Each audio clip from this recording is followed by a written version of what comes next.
Good afternoon. I'm Carl Garth, and welcome to the Champion Chat with Councillor Alison Champion. Good afternoon, Alison. How are you today? Hi, Carl. I'm great. Happy to be here. Lovely to be warm. How about you?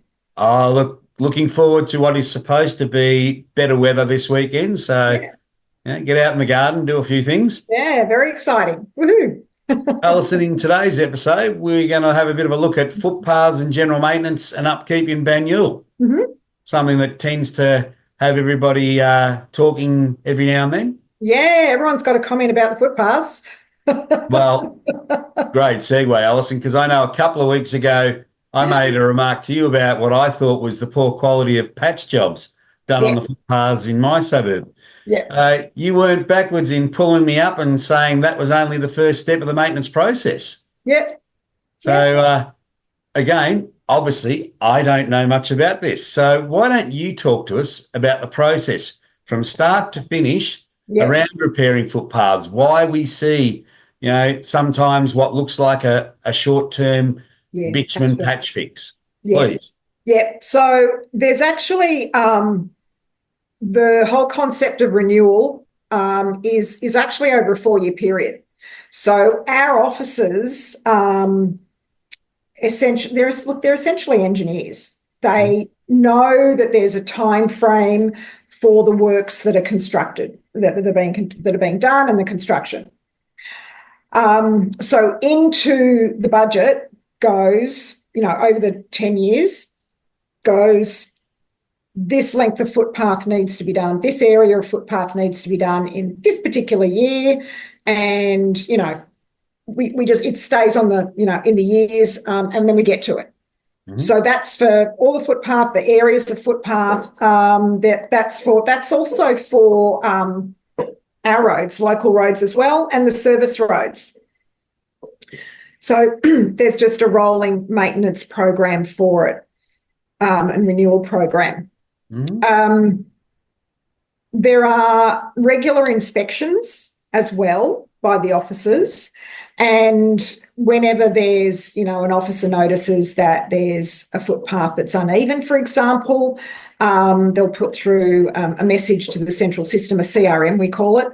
They'll put a message through that this needs attention, and usually within sort of 3 days, that's addressed. And that's that's that bit of asphalt that you might see. So you might see the lovely squares, that are white, or they're greying squares of concrete Mm, as on a footpath, and there might be a bit of uneven. And the patch job is that bit of asphalt, mm. so that it's not an even walk. It's still not an even walk for someone, or even a ride, because there might be someone on a skateboard or a bike, but it makes it easier to take that step. So there's a little bit of a ramp, if you like. Yep. So it's a patch job, Mhm. and that's usually something really similar for a road that's about to be resurfaced, and there's a pothole, and then there's a bit of a patch job with the asphalt, which you may have seen. So so it's called wedging. I learned that today. So it's called wedging. Now, something I learned recently, the wedging has been being done over the last 2 to 3 years, and that's longer than normal. So officers have actually been a little bit behind since the restrictions, but when the restrictions discontinued at the end of 2021, the officers have spent the last sort of that 2 to 3 years just doing that wedging, and obviously recorded that, made a record in the system of that, and then they go through the process of, right, this space, these number of squares actually need replacing. Um, so the process, so it's been a little bit longer recently, but normally the process is maybe around 12 to 18 months, or if you look at, say, a budget within a 2-year period, Yep. that's essentially kind of the length of time that it may take. It also comes back to what's something else in that's important that we have to acknowledge, where we have to take into account is the contractors as well. When the contractors are able to come and do the work. Okay. So if we look at, let's say, Mayona Road. Mayona Road in Montmorency, and off that Starling Street, Kelvin Avenue, Glengariff Crescent as well. So that area there, that north side of the railway line and the train station, that's very recently in the last month. A lot of that footpath has been replaced. And even though it's not all flat, some of it's on a bit of a slope, it's even. The footpath is actually even. So I was there a couple of days ago or 3 days ago, thinking this would be really good for a topic for the Banyule Banner. So the next Banyule Banner that comes out in a couple of months in December, the article for Sherborne Ward is the renewal of the footpaths around that space. Okay. So you're looking at so just for the wedging, you're looking at the CRM is 3 days, and then the hazard is removal or patch job is done within 10 working days. Okay. And then beyond that, you're looking at where is it in the budget, if it's too far away, if you like, which would be unusual. But if it's, further down the track, it'll be brought forward to be replaced. And it's usually within about the 12 to 24 months. Okay. Somewhere in there that's done. So to summarise then, you've had your inspectors go out. They've identified the works that need to happen. Okay, that's put into a budget, and a piece of footpath, wherever it might be, is scheduled in a schedule of works. However, your roving inspectors have gone, wait a minute, we see a problem there. They'll put that into your CRM, as you called it, which then says, we've got to get somebody out there to do a temporary fix on that. Now, we know that piece of footway is actually scheduled in 12 months to be fully taken up and redone. But we've got to get someone out there in 3 to 10 days to fix it because there's a bit of a hazard. Yeah, Or they go out, they see the hazard, but the piece of footpath there isn't scheduled. If it's badly in need of it, they'll actually get it into the works. And it's not so much that it goes in the budget. It's more, it's an operational thing, and it'll be a case of, okay, we really need to get onto that section. It might just be 2 squares. Yep. We really need to get onto that, and we got some. Can we pop that in the operational budget just to get that done within whatever it is, 12 months or whatever. So you've got a bit of flexibility there around prioritisation. Yeah, correct. The officers do.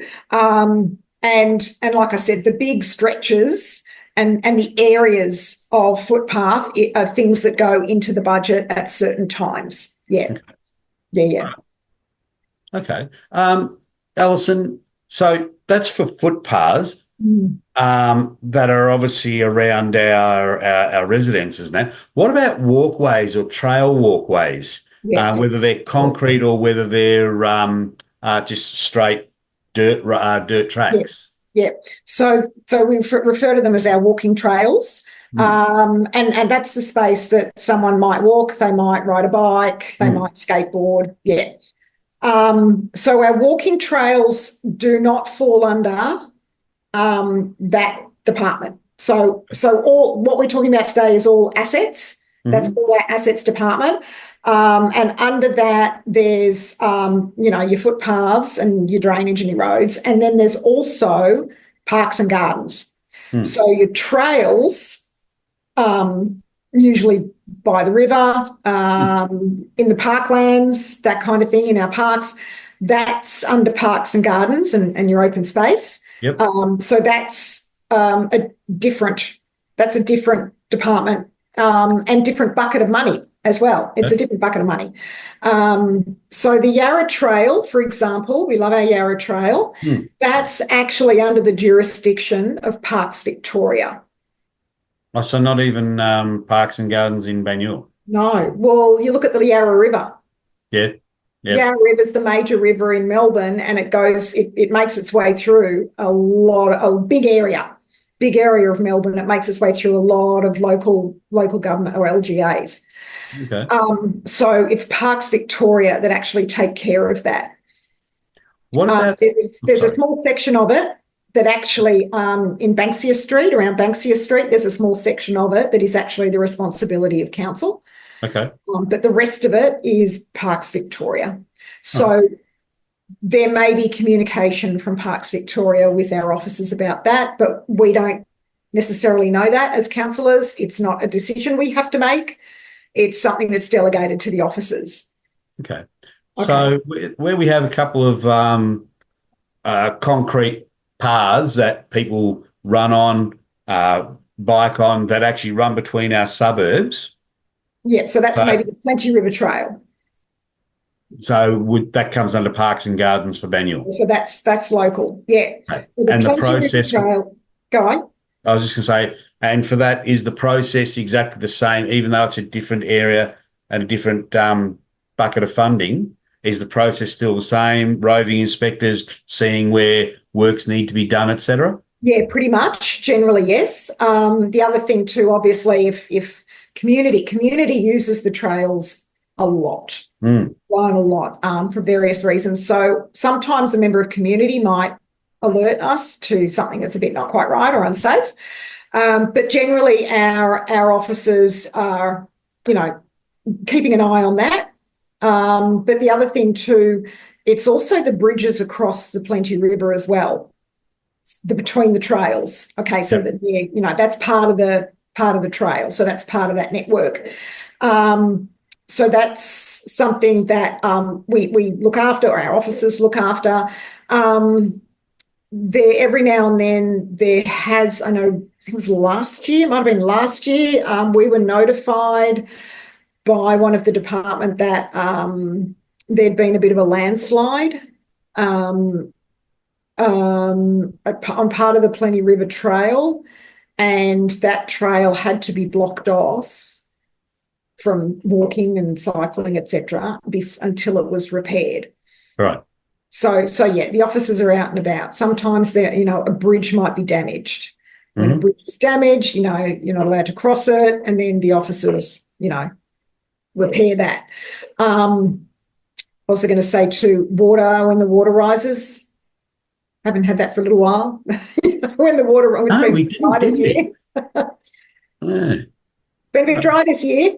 Well, I was going to say, last few years, the river's overflowed, and especially down towards Banyule Flats Yeah. and near the golf courses down there. They've had some flooding there in the last few years. Yep, you're right. Yep, last year, I think it was, last year, sometime last year, middle of last year, I think it was, the Plenty River around Para Road. Hmm. That got above the footpath. It didn't quite reach above the bridge, so the cars could still drive over, but the footpaths on either side, they were almost underwater. Hmm. And it was only last year. Yeah, we haven't had much rain this year. And, if you watch, you notice normally your flowers might come out in August, and they didn't, and they're still just coming out now. That's because there hasn't been enough water. And here's me just wanting to put all that blame on the lack of my green thumb. Yeah, no, it's not. No, it's not. It's not. It's actually lack of water, and that's above your jurisdiction, Carl. Yeah, it is. So your Plenty River Trail is the responsibility of Banyule Council in Banyule Council, Mhm. and then the Yarra Trail is Parks Victoria. Okay. Okay. Now, Alison, we do have a couple of trails in Banyule that are currently being affected by state government works. So, for example, the Northeast Link, the trail that ran beside there, bike and running trail up towards Uni Hill, all the way, it goes all the way out towards Tullamarine, goes up towards Diamond Creek. I know that's been blocked off in a few areas there. I'm assuming that will be their responsibility to fix and bring that back to. Act as was, yeah. So the deal, the arrangement with the Northeast Link project, Spark, is whatever they touch, if that's the right expression, whatever they take over, whatever they use, whatever they shut down, there needs to be significant communication, not just on their website, but Mhm. other ways. A lot of alerts. They do a lot of alerts, email alerts, SMS alerts, to communities. They have had to take over some ovals, not just Banyule, but also, Manningham, Boroondara. They've had to take over some of the ovals, the sporting ovals. And nothing is set in stone. It's a moving piece of work over the years, and as things change, it may be that one particular pathway or one particular oval has had to be taken over or blocked off. That's the vision at the time, but then you get to the time and it goes, okay, no, we actually need to do something different. We can't use that space. We need to use this space instead. Or we actually need to block that off now because this is going to happen. So it's always, there's nothing set in stone and there's always moving parts. And either way, the arrangement is whatever Spark and North East Link project use, they must return it to its original condition that they bought. That they took over. So, Alison, do we know what they're going to do? Because we do have a bike trail and running trail, concrete pathway, runs from Plenty Road, comes down towards Watsonia shopping centre there into the new piazza that's been built, but they can't get across Greensborough Road anymore towards Alder Street where it used to connect. Have they actually put a plan forward for that to join those parts? If they have, they haven't let us know yet. But there would be, if it was originally there, if there was a piece of infrastructure originally there that has to be temporarily removed, taken over while works are being done, it needs to be replaced. The agreement is that it is replaced. All right. Okay. All right. Well, let's move on to roads. Now, as I understand, and we've had a bit of a chat there, depending on the roads, upgrades and repairs, funding can come from different sources, such as federal, state, local. So we just talked about Greensborough Road, and that's under state.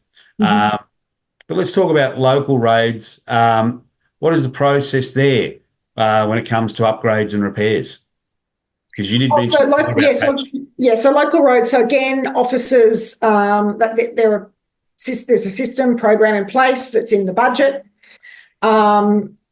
And that, each of those roads, there's a record of when it was last repaired, constructed, whatever it is. And then there's a time frame. It'll be in this amount of time we should be replacing the asphalt, or in this amount of time we might need to replace a drainage, whatever it is. Again, engineers, okay? It's an engineer headspace. So there's that program in place. Now, if we take... There are service roads at the moment, a couple of service roads in Sherbourne.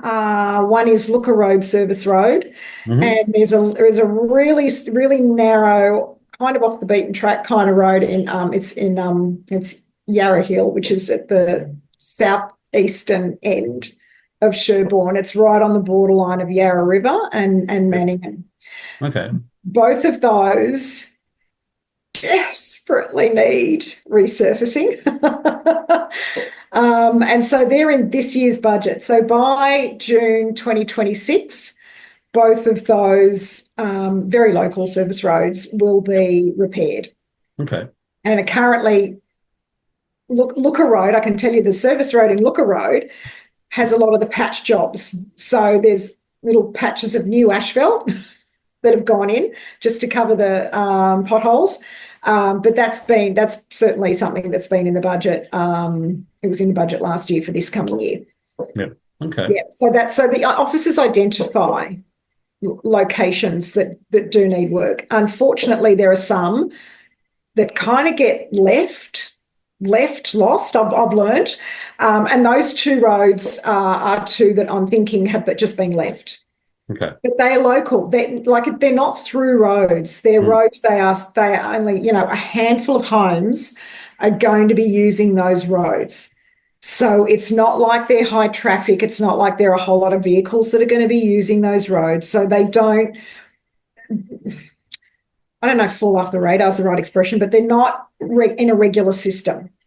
Yeah, like your road, Carl, for example, where you live, or your, T intersections or roads that are used much more regularly. Yep. Yeah. Yeah, Okay. yeah, yeah. So, so again, we've got local roads, and when we look in the budget, there are lines for each item. And under, there are several lines for all the local roads that need resurfacing, maybe, or need new drainage in parts, maybe. And it's now time for those to be repaired. Yep. I have asked the question in the past about, let's say, the intersection of Airlie Road and Para Road, so let's go with that. I just said, really, does that really need resurfacing? Really? Because to me, who is not an engineer, there weren't potholes, there weren't dips where the asphalt was worn, there were no cracks. There was just, really? But the engineers were saying, it's been 15 years since we've done anything about that intersection, so we actually need to go ahead and do something there. All Okay. right. Another time must have been about 2 years ago now. I don't even think it was that. Might have been 18 months. I did have a resident write to me and just say, Alison, the intersection of Calrossi Avenue and Woodville Road is not really good. It's got a few potholes. It's uneven. You can do something about that. And I looked at it and I went, okay, yeah, I can see that that's probably not ideal. Took some photos, ran it past the assets team, specifically roads. I just said, is this in the system? Are we replacing this? Are we repairing this? What's happening with this just by interest? What's happening? And I got the feedback that can be repaired or replaced or renewed. And it was actually done pretty quickly. Okay. So I felt very privileged that, I just asked the question and there was space. There was space and funding available to actually repair that intersection and make it better, make it safer for vehicles to drive through. Yeah. Okay. So sometimes it's observations that a resident makes and can get in touch with myself as the councillor, or it might be the councillor sees something untoward, or it's already an area that's in the budget that the officers are aware of and it's coming up. I think one of the things that it's interesting with what you just said, though, that there was they're not just reactive. Some of that maintenance is actually proactive before something breaks. Well, we haven't done this in 15 years. Mm-hmm. It's time to do it now before it actually does break. Yeah, that's right.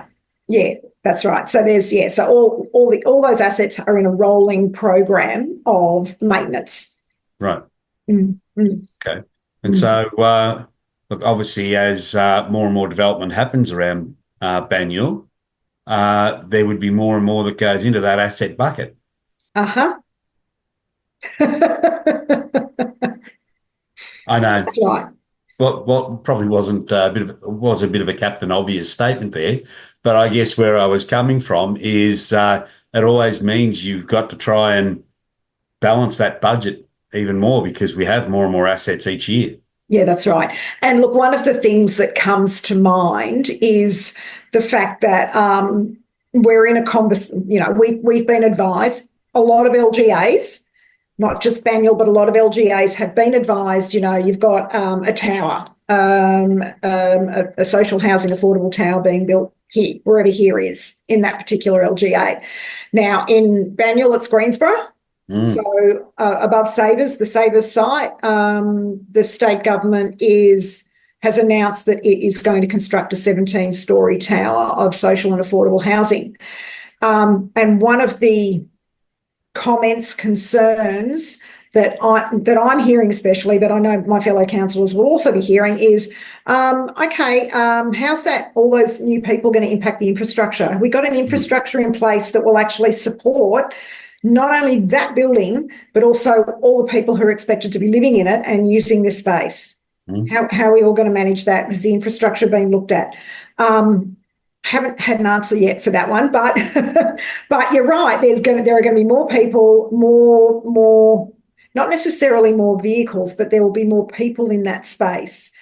And and that's got to be taken into account. More feet on the footpaths. Mm, mm. Mm. Yes, we did even talk about that a couple of months ago about someone else's version of affordable is going to be quite different to another person's. Essence, yeah, and I know that's not one of the words you like, Carl. No, it's Pet not. hate that word. We'll leave that. But that gives you an idea. So when you talk about infrastructure, yes, there's that. There's the Heidelberg Structure Plan, which is again, this is another activity centre vision Mhm. that council has been working with its community for 5 or 6 years on, and Councillor Peter Castaldo has been very invested in this particular conversation about the Heidelberg Structure Plan. Mhm. The state government has very recently announced its idea of the Heidelberg Structure Plan. They have taken into account all the work that council and the community have done to Mm. create a Heidelberg Structure Plan that suits local government. So that's nice. But what they've done is they've used that as a base, and they've gone and expanded the Heidelberg Activity Centre, and sort of included blocks that are going to be available to construct apartment buildings up to 3 stories in some areas, up to 6 stories in other areas. Mm. And those heights have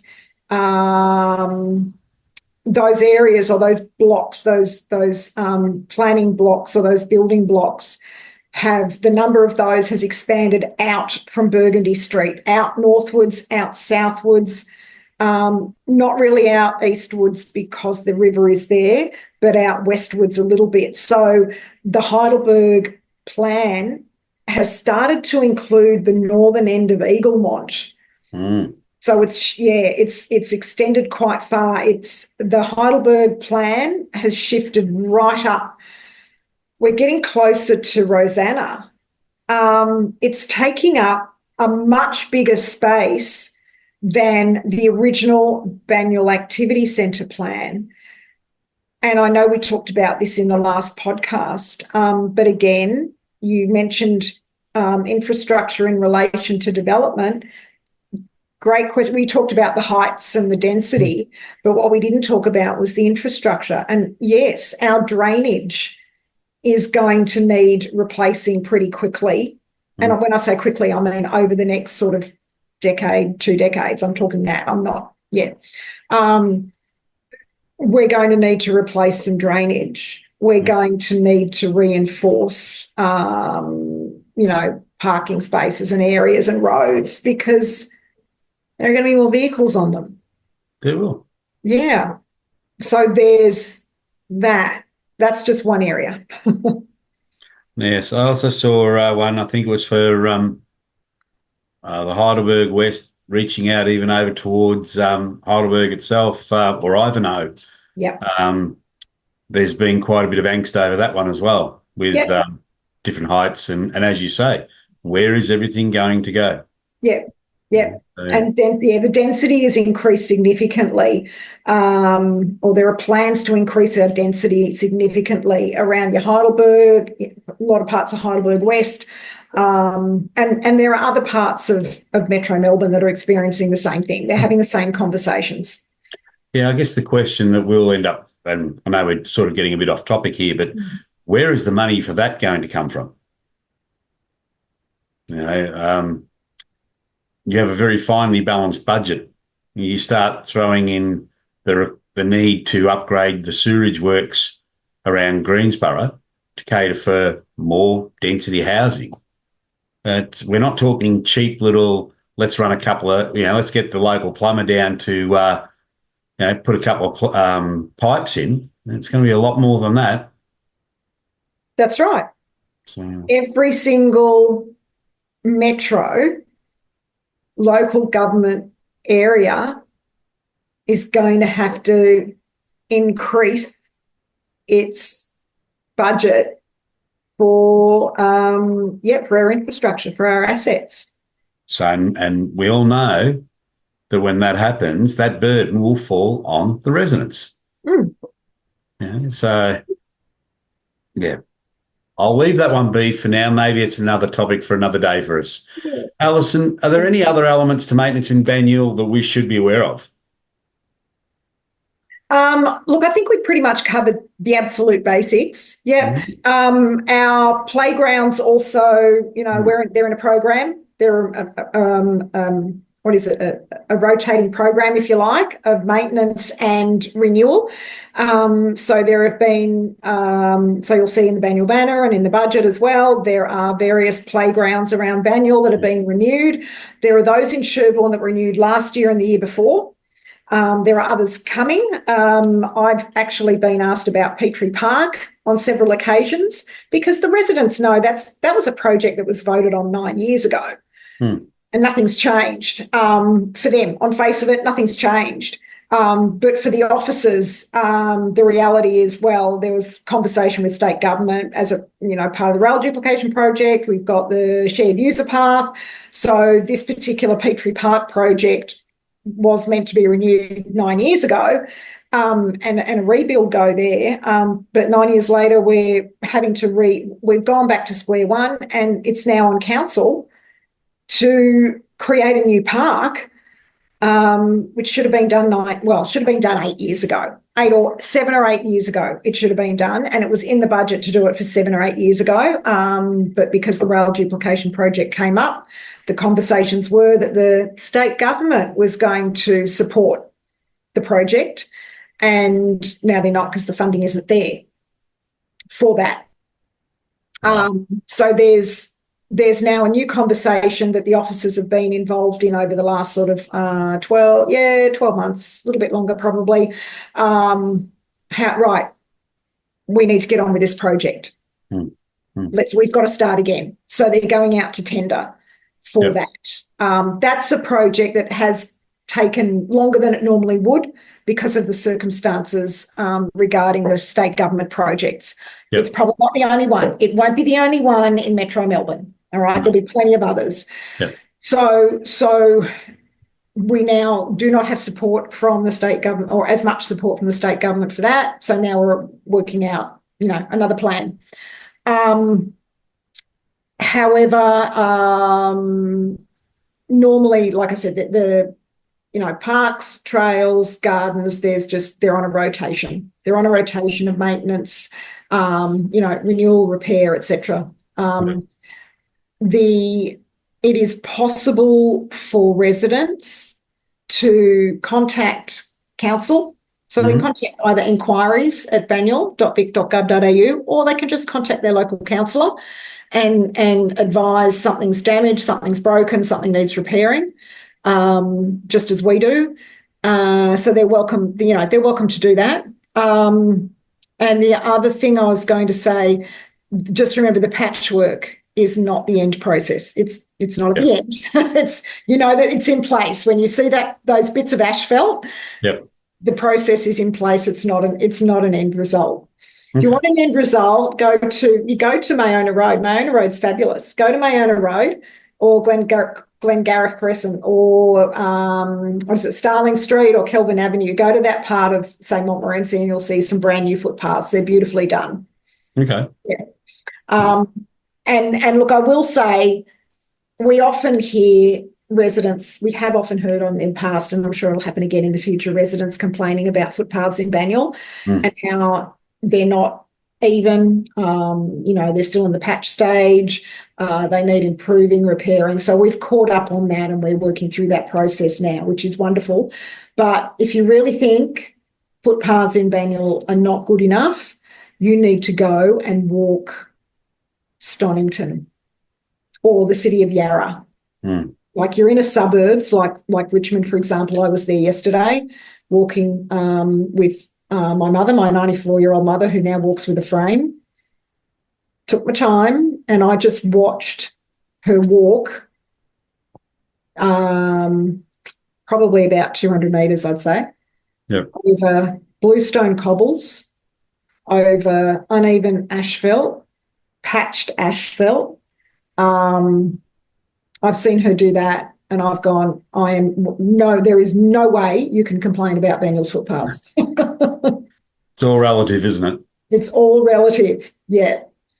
Okay. Yeah. Well, Yeah. look, Alison, thank you for your time and insights today on maintenance, how it actually does work in Banyule, and the fact that we do have a pretty good maintenance program. We do. We And do. We're blessed. absolutely. And thank you all for listening to this podcast.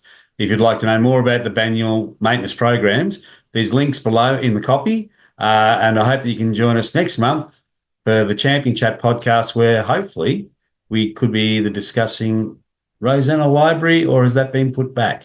So we'll see how we go. Depends when we create this podcast.